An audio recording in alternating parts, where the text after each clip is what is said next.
Fort Lauderdale Airport shooting, what we know. Authorities in multiple states are working to gather information from the deadly shooting attack which rocked Fort Lauderdale Hollywood International Airport in Fort Lauderdale, FLA.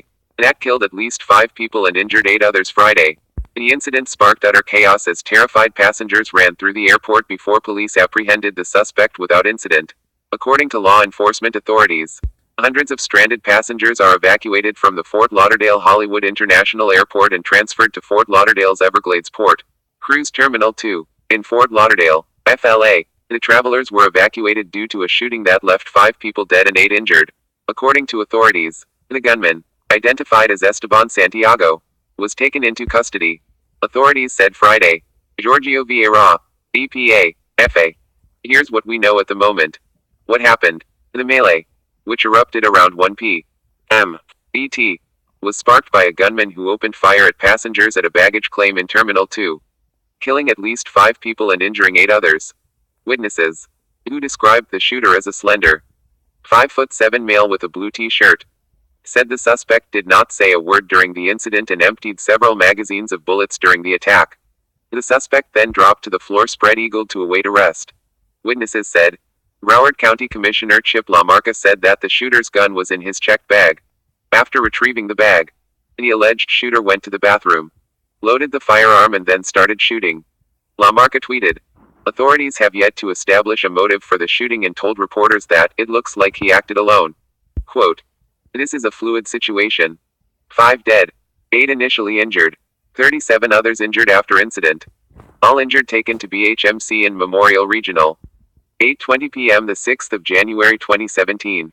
Who is the suspect? Law enforcement officials identified Esteban Santiago, 26, a former Army veteran, as the suspect behind the heinous attack. Santiago was taken into custody without incident by a Broward County Sheriff's deputy. Sheriff Scott Israel said on Friday. Born in New Jersey, Santiago served in both the Puerto Rico National Guard and the Alaska Army National Guard. According to LT. Call. Candice A. Olmstead, Director of Public Affairs for the Alaska National Guard, a federal official, who is not authorized to speak publicly about the case, added that Santiago arrived in Fort Lauderdale early Friday aboard a Delta flight that originated Thursday in Anchorage and passed through Minneapolis. The FBI conducted a background check, learning of his military record, which included service in Iraq, but found no connection to terror groups. We have not ruled out terrorism. FBI Special Agent George Pirro in a press conference late Friday night. We're not ruling out anything. Quote, according to the FBI, Santiago appeared unannounced in the FBI offices in Anchorage, complaining that the Islamic State had gained control of his mind and the terror group was urging him to fight on its behalf. During the interview, Santiago appeared agitated and incoherent, and made disjointed statements, the FBI said in a statement. Although Santiago stated that he did not wish to harm anyone as a result of his erratic behavior.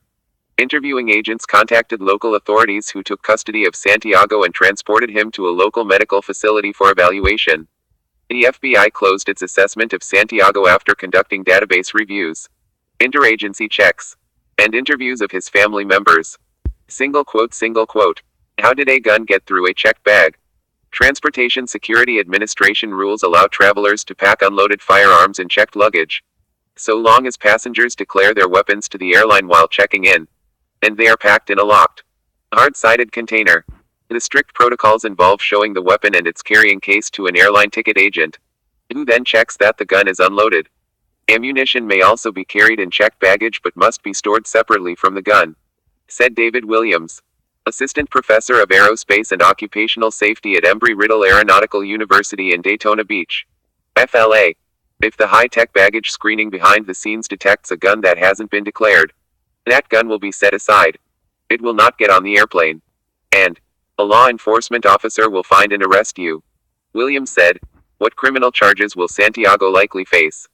Fort Lauderdale criminal defense attorney Bradford Cohen said Santiago, who carried a military ID during the incident, will likely face murder charges and hinted that federal authorities could take the lead to charge Santiago with a range of crimes, including assault, weapons offenses and attempted murder, because an airport can fall under state or federal jurisdiction. The case against Santiago could very likely go federal for the murder charge. Cohen added, where are the stranded travelers? When will the airport reopen? Airport Director Mark Gale said about 10:00 people have been taken to Terminal 4 of Port Everglades to coordinate a large effort to find them hotels, transportation and food. Dozens of buses have been ferrying people there, with the threat apparently contained. The goal is to reopen the airport by 5 a.m. Gale said and encouraged passengers to check with their airlines. Feds, airport shooting suspect complained of mind control. Kevin Johnson and Tom Vandenbroek, USA Today updated 3 hours ago. 2 months before Esteban Santiago allegedly unleashed a deadly assault inside the Fort Lauderdale Hollywood International Airport, the 26-year-old former National Guardsman showed up unannounced and troubled at the Anchorage, Alaska offices of the FBI. There, according to the FBI, Santiago told federal authorities that U.S. intelligence agencies had gained control of his mind and were urging him to fight for the Islamic State terror group. While the report was initially alarming, it was soon clear that the young man's reported complaint was more a cry for medical treatment than a matter meriting the attention of counterterrorism officials. During the interview, Santiago appeared agitated and incoherent, and made disjointed statements. The FBI said in a statement Friday night. Although Santiago stated that he did not wish to harm anyone as a result of his erratic behavior, interviewing agents contacted local authorities who took custody of Santiago and transported him to a local medical facility for evaluation. The FBI closed its assessment of Santiago after conducting database reviews, interagency checks, and interviews of his family members. Single quote, a background check, while revealing a brief military deployment to Iraq as a member of the Puerto Rico National Guard, found no nexus to terror. Local Anchorage police authorities did not immediately respond to requests for comment. Yet the troubling episode is now part of an emerging profile of a deeply disturbed man described by his aunt Friday as someone who had lost his mind. Single quote, Maria Luisa Ruiz of Union City, N.J., said her nephew, who had moved to Alaska for work as a security guard, only recently began to show signs of instability. Like a month ago, it was like he lost his mind. He said he saw things. Quote, shortly after being informed that her nephew was a suspect in the stunning shooting that left 5 dead and 8 others wounded, Ruiz showed reporters a photo taken in September of Santiago at a hospital holding his newborn son. Staff at Providence Hospital in Anchorage confirmed that the photo was taken in that hospital. In the photo, the young father wore a t-shirt emblazoned with the logo for the band, Disturbed. Ruiz said that Santiago, whose mother lives in Puerto Rico, appeared happy after the birth of his son. But that changed a short time later. She said he was hospitalized for 2 weeks. But she did not have details about his condition. I don't know why this happened, she said, before FBI agents showed up at her door and local authorities closed off the street near her home. It was unclear whether Santiago, who was arrested without incident following the shooting, was cooperating with authorities. But by Friday afternoon, investigators were engaged in a far-flung effort from Alaska to Puerto Rico to learn what drove the suspect to open fire in the baggage claim area of Fort Lauderdale's Terminal 2. Santiago arrived in Florida early Friday afternoon aboard a Delta flight that originated Thursday in Anchorage and passed through Minneapolis, a federal law enforcement official said Friday. The official said the suspect apparently retrieved a handgun from his checked luggage and loaded it before allegedly beginning the rampage in which victims were shot at random while they waited near a baggage carousel.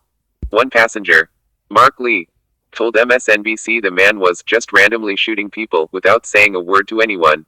After emptying about 3 magazines of bullets, the shooter then got down on the ground, spread-eagled and waited for police to arrive. Sen. Bill Nelson, EFLA, had initially identified the gunman, saying that he was carrying a military identification card. Born in New Jersey, Esteban Santiago served in both the Puerto Rico National Guard and the Alaska Army National Guard. According to LT. Call. Candice A. Olmsted, Director of Public Affairs for the Alaska National Guard. He joined the Puerto Rico National Guard in 2007, was deployed to Iraq from April 2010 to February 2011 and joined the Alaska Army National Guard in November 2014. Santiago received a general discharge for unsatisfactory performance on August 16, 2016. The suspect's military record lists him as a combat engineer, whose postings also included Fort Dix, N.J., and Fort Leonard Wood, Mo. He received an Army Commendation Medal, Army Good Conduct Medal and a Combat Action Badge. Olmsted said Santiago was a traditional soldier in the headquarters and headquarters troop 297th Cavalry in Fairbanks, Alaska. Prior to his discharge,